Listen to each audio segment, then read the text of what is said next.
is CTV News. Good evening and thank you for joining us. The Northern Tornadoes Project is tonight confirming 2 downbursts and a mini tornado touched down last Friday, June 12th in Chatham-Kent. The storm, which packed winds of 125 kilometers per hour, damaged trees, homes and fences over 2 kilometers near Blenheim. In Croton, an EF0 tornado carried wind speeds of 130 kilometers per hour over 4 kilometers. It damaged buildings and crops throughout the area. No one was hurt, and the NTP team continues to sift through satellite imagery for more information on the storm. Staying out in the rural parts of our viewing region, the Ontario Greenhouse Vegetable Growers has a message for anyone planning to run in the municipal election, but only those in Kingsville and Chatham-Kent. According to the OGVG, 91% of Chatham-Kent residents and 92% of people who live in Kingsville believe the sector benefits their respective communities. 92% of all residents told the OGVG they want local government to work with the greenhouse sector to expand the industry. CEO Richard Lee says they targeted these 2 municipalities specifically because of recent discussions at those municipal council tables. For instance, Lee points to development fees in Chatham-Kent, which cost $377,000 per acre, a cost he says is too high to spur new development. And in Kingsville, Council, according to Lee, has expressed opposition to greenhouse development, citing broad community sentiment. The OGVG wants anyone running in the municipal election to know that there is broad community support for this industry, which pumps millions into the local economy. To Windsor now, where both big school boards are talking budget tonight.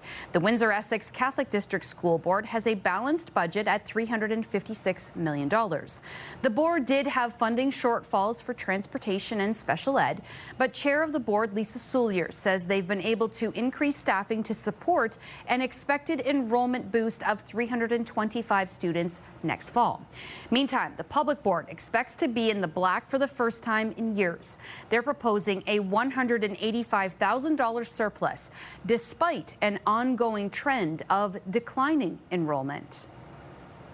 These trends are influenced by lower immigration levels, individuals moving out of Ontario, families having fewer children, families delaying to register their youngest learners in school, as full-day kindergarten is not mandatory in Ontario.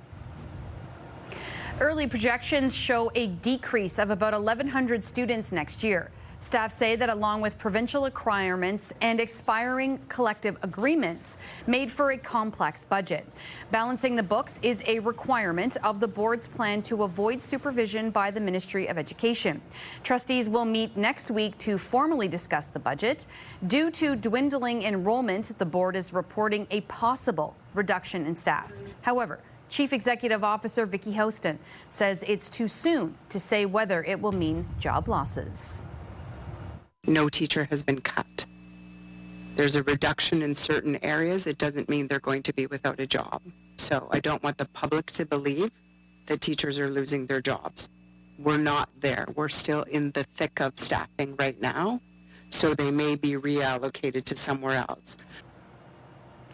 Out in Leamington, a homeless hub is reducing hours because of a funding shortfall. We get that story from CTV's Chris Campbell.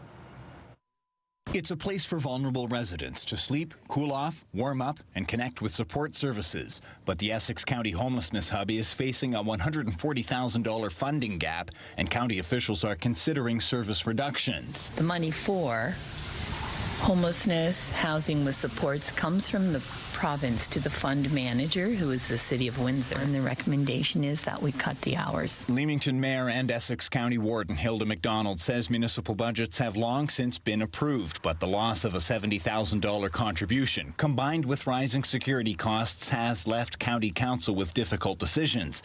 She says homelessness is no longer just an urban issue. And there was somebody set up on the beach. Last week there was someone set up in one of our parks. This is a problem across the province, across the country, and across the world. The recommendation before County Council would see overnight shelter services suspended from July through August and daytime hours reduced during the summer months.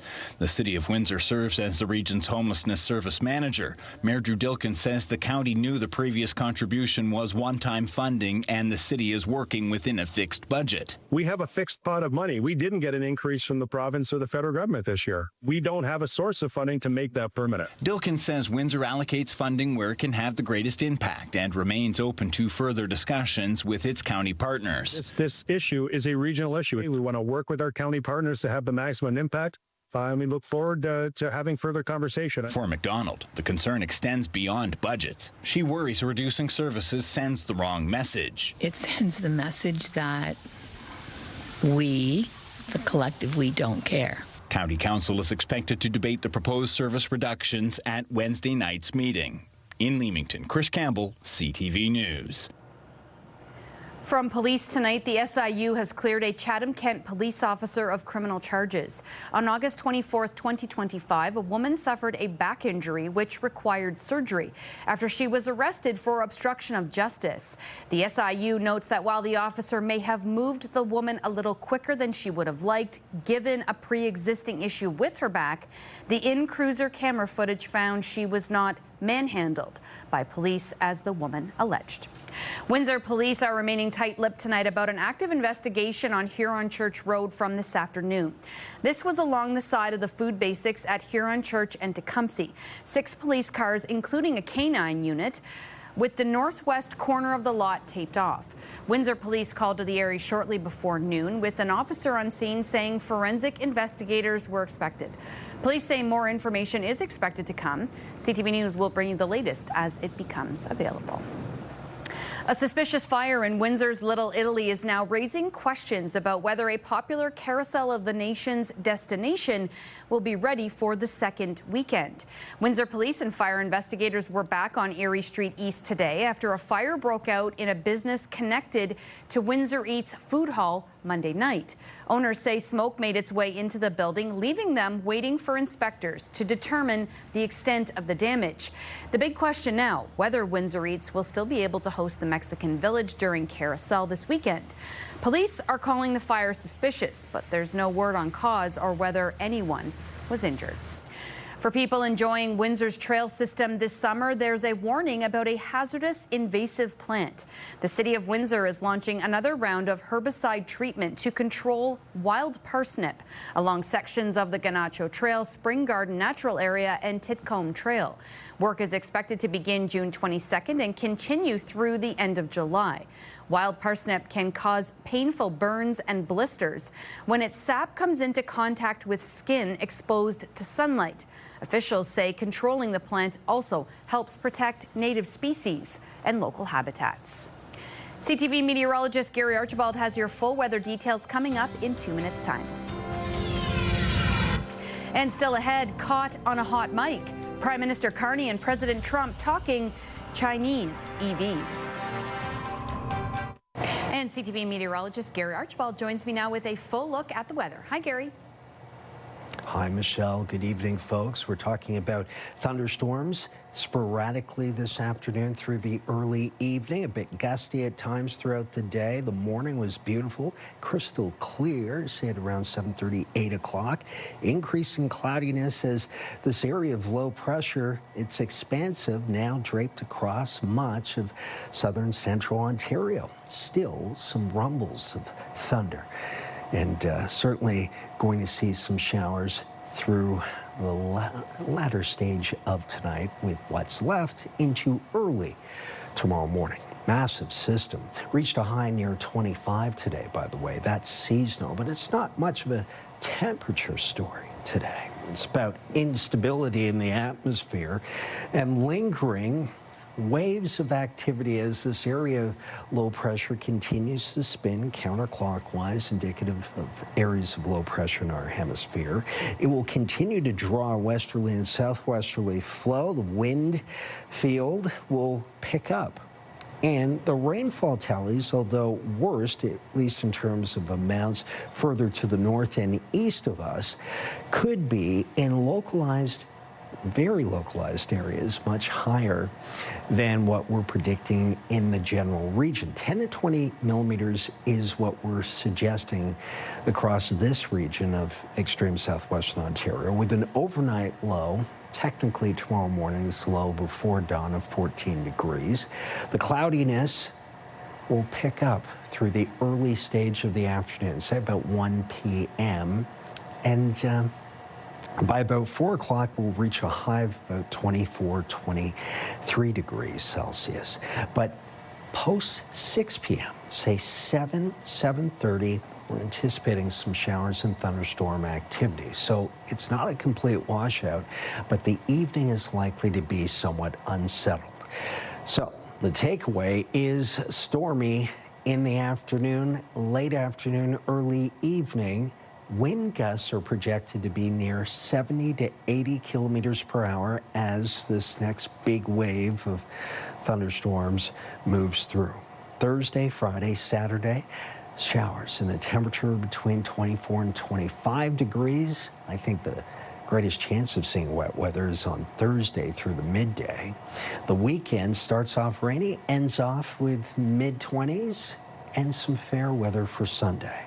Monday, Tuesday, we're still in that 25 to 26 degrees Celsius zone for daytime highs. Rainy to start the work week for most Monday. Tuesday, mostly sunny and 25. The umbrella, I think, should be kept nearby. That would be a good idea to deal with this forecast. Michelle? Thanks, Gary. A hot mic moment at the G7 captured a casual exchange between Canada's Prime Minister and the U.S. President. Joking, engaging in small talk, but also getting down to business. As CTV's Mike LeCouture reports on the impromptu lunch chatter and what else happened on this busy first day in France. As G7 leaders prepared for their working lunch, Prime Minister Mark Carney took advantage of the moment to talk trade with U.S. President Donald Trump.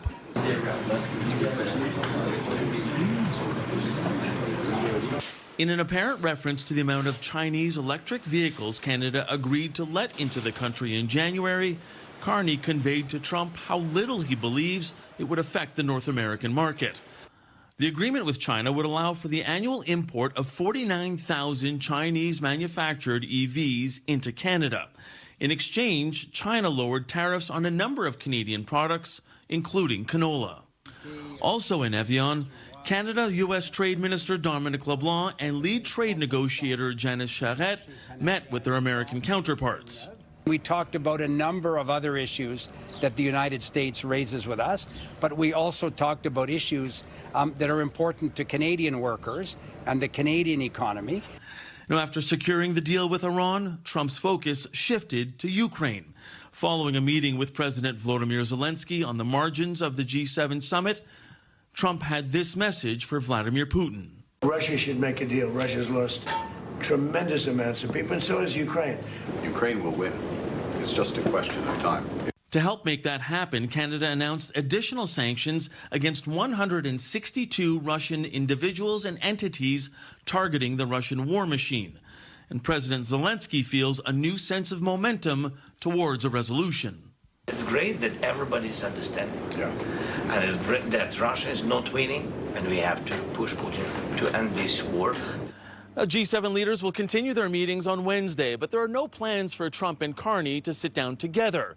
But as we saw today, that doesn't mean they won't have important discussions, even if they're brief. Mike LeCouture, CTV News, near Evian, France.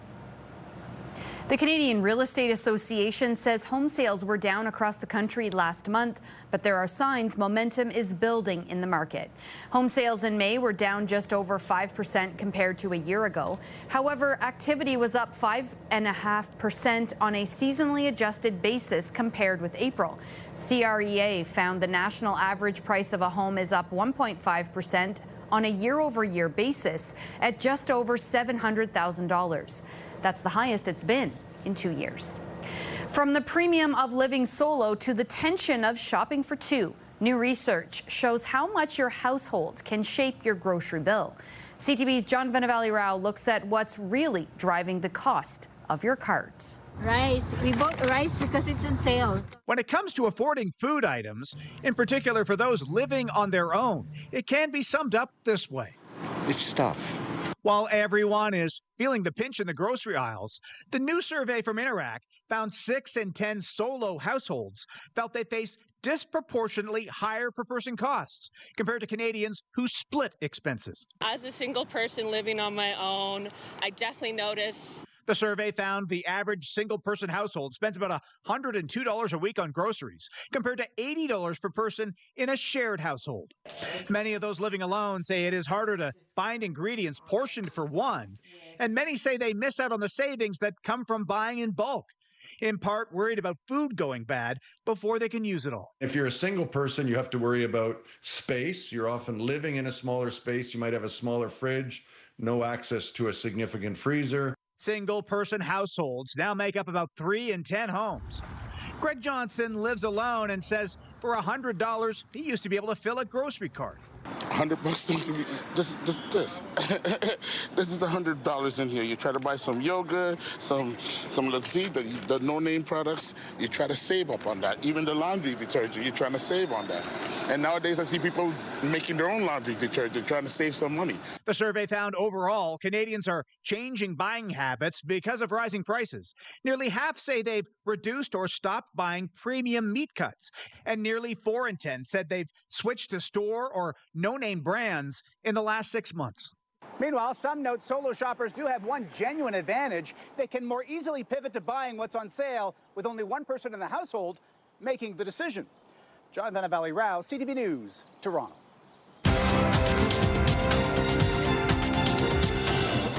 Canada's main stock index drove further into record territory today. The TSX gained 114 points. In New York, the Dow added 329. The Nasdaq lost 308. The Canadian dollar was down 0.07 of a cent. On commodity markets, gold gained almost $3 an ounce. Oil fell more than $4 a barrel. Windsor Stadium holds a lot of meaning to many people in the local sports community. Tonight, we're learning how much it was sold for and what the next chapter will be, thanks to our Bob Belichico. Anis Khan had the winning $2.5 million bid for Windsor Stadium, securing ownership of the historic facility.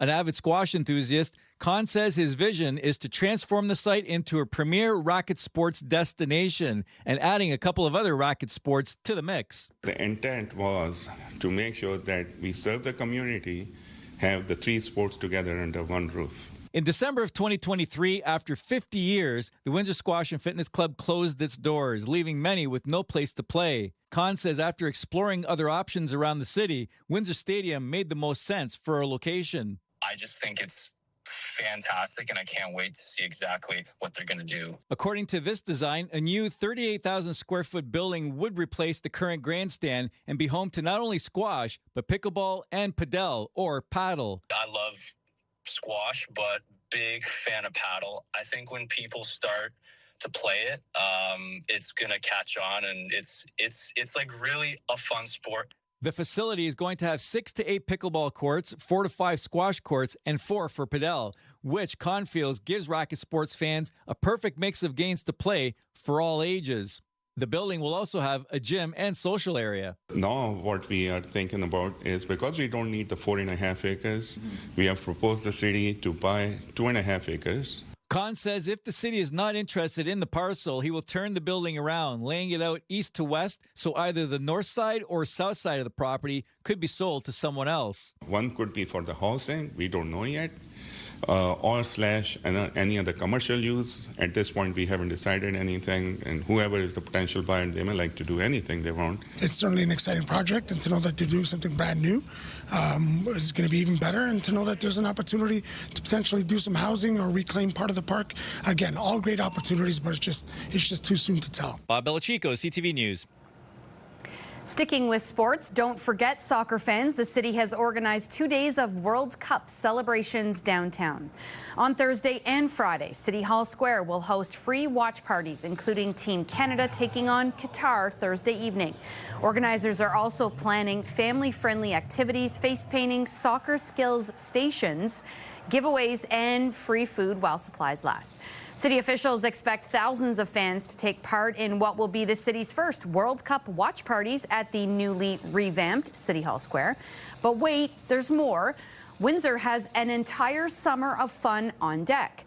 Here's CTV's Sanjay Maru with those details. You've heard of a drive-in movie, but what about a dive-in movie? Among more than 50 free events and activities planned through the city's new event series called Experience Windsor. Special screenings at Adventure Bay and also Lansbury Pool around some water-themed films like Jaws and Finding Nemo. That we think will be a lot of fun. With inflation and fuel prices making travel more expensive, City Council approved spending up to $500,000 to give residents more reasons to stay local. The lineup includes waterfront festivals, free movies, roller skating nights, a pizza festival, and opportunities to swim, skate, curl, and golf at no cost. We know people are going to be challenged because of the price of gas, because of the affordability challenge that we're all experiencing, to be able to get in the car and have a long road trip or to afford flights somewhere. It's about bringing people to special places in the city of Windsor. The series has 3 streams. The Riverfront Summer Series features 4 large waterfront events. Staycation Activation brings programming to city facilities, and Neighborhood Nights will host 1 event in each of Windsor's 10 wards. Organizers say the goal is not to compete with existing summer events, but to complement them. The Farmers Market, of course, is every Saturday morning, so we said let's do these free films on a Saturday while families are out and about. We'll have it right at 11 o'clock in the morning for the film, so some families have already been to Farmers Market or some are going after. So we wanted to time that to be synergistic. That's exactly it. This $500,000 campaign has faced some community backlash, coming shortly after the Welcome Center Shelter's request for $192,000 to add 12 beds was sent back to administration for further review. But the mayor maintains this campaign is being funded through a tourism reserve, the municipal accommodation or MAT tax, which must be used for tourism purposes and is charged on hotel and short-term rental stays, not on property taxes. In Windsor, Sanjay Maru, CTV News. Meantime, summer is off to a great start for some lucky kids who were gifted new bikes today. Mr. Ferguson, our geography teacher, reached out to local 444 and we found out about the program. We didn't even know about it, and I mean, just for the kids, I mean, look how excited they are to come out and get a bike today. It's really exciting. What does it mean to you to get a bike? I'm outside a lot, so I like exercise, so biking it's really important to me. Plus, I don't have a bike at home anymore. It kind of broke. This is our over 20 years we've been doing this. Next year we'll have donated over 3,000 bikes. So we collect bikes in April, all through donations to the local. And then we have a pasta fundraiser, which is supported by Coolini's. And then with that money we raise, we buy parts. And over the course of the last 5-6 weeks, we've fixed all these 120 bikes up, and then we find a school that has kids that need bikes, and here we are. Yeah, cost of living is crazy.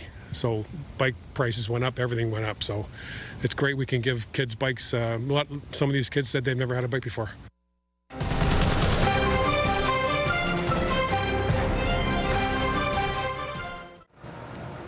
A rising country music star from Tecumseh is one step closer to a national breakthrough.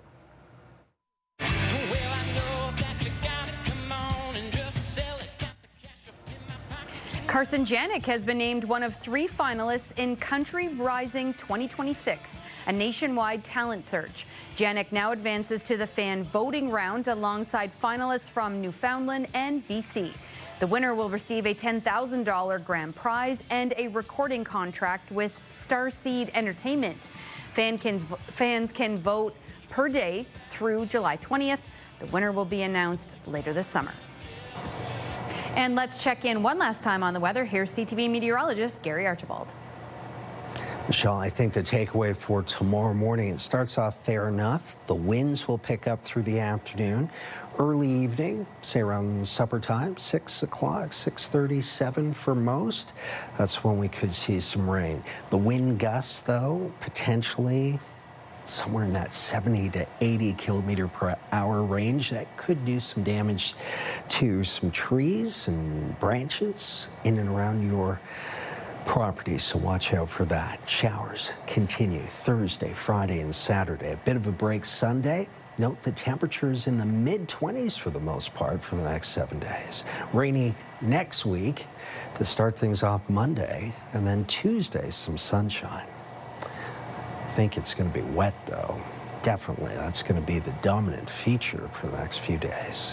Wherever you are, enjoy your weather. Have a good night. Michelle? We leave you tonight with a sweet story about a graduating class of 2026 who got special letters this week from their younger selves. CTV's Lauren Stallone has the story. After years of waiting, grade 8 students at Stony Creek Public School finally get to hear from someone extra special, their past selves. Thought, why not have them right now write a letter to themselves? And 8 years go by, and here we are today. Their former teacher, Chris Aris, says he hoped the letters would give students an opportunity to see how much they've grown. I think that's kind of crazy because, like, I never thought I'd actually get this back. So it's like, what do you know? Like, it's kind of cool. Eager to see what was inside, students spent the afternoon catching up with their younger selves and reminiscing about the past. I wanted to be better at English because when I was in grade 1, I was like new to Canada and I didn't know English much. Some were relieved to know not much has changed. I still like the same movies and stuff. Yeah. Shrek and the Grinch. And for others, some questions have yet to be answered. I also said I'm going to have 6 girlfriends in high school. And is that true? Yeah. You think that's going to happen? Definitely. As for what the future holds, some students have their minds made up. I'm probably going to go to the military to serve my country for a couple years and then retire. I hope to be like a judge or a lawyer. While others are making their financial advisors proud. I want to get a career that I enjoy, but one that I can get money with. Be an electrician or something, because they make pretty good money. Something that gives me a lot of money. Lauren Stallone, CTV News. Another reminder to our loyal viewers, tomorrow our 6 o'clock newscast is preempted for FIFA World Cup action. We'll be putting a condensed newscast together, but putting it on our website instead. You'll find that at ctvnewswindsor.ca. Things will be back to normal for the 11 o'clock newscast. Gary and I hope you will join us right here. Until then, have a great day. See you tomorrow night.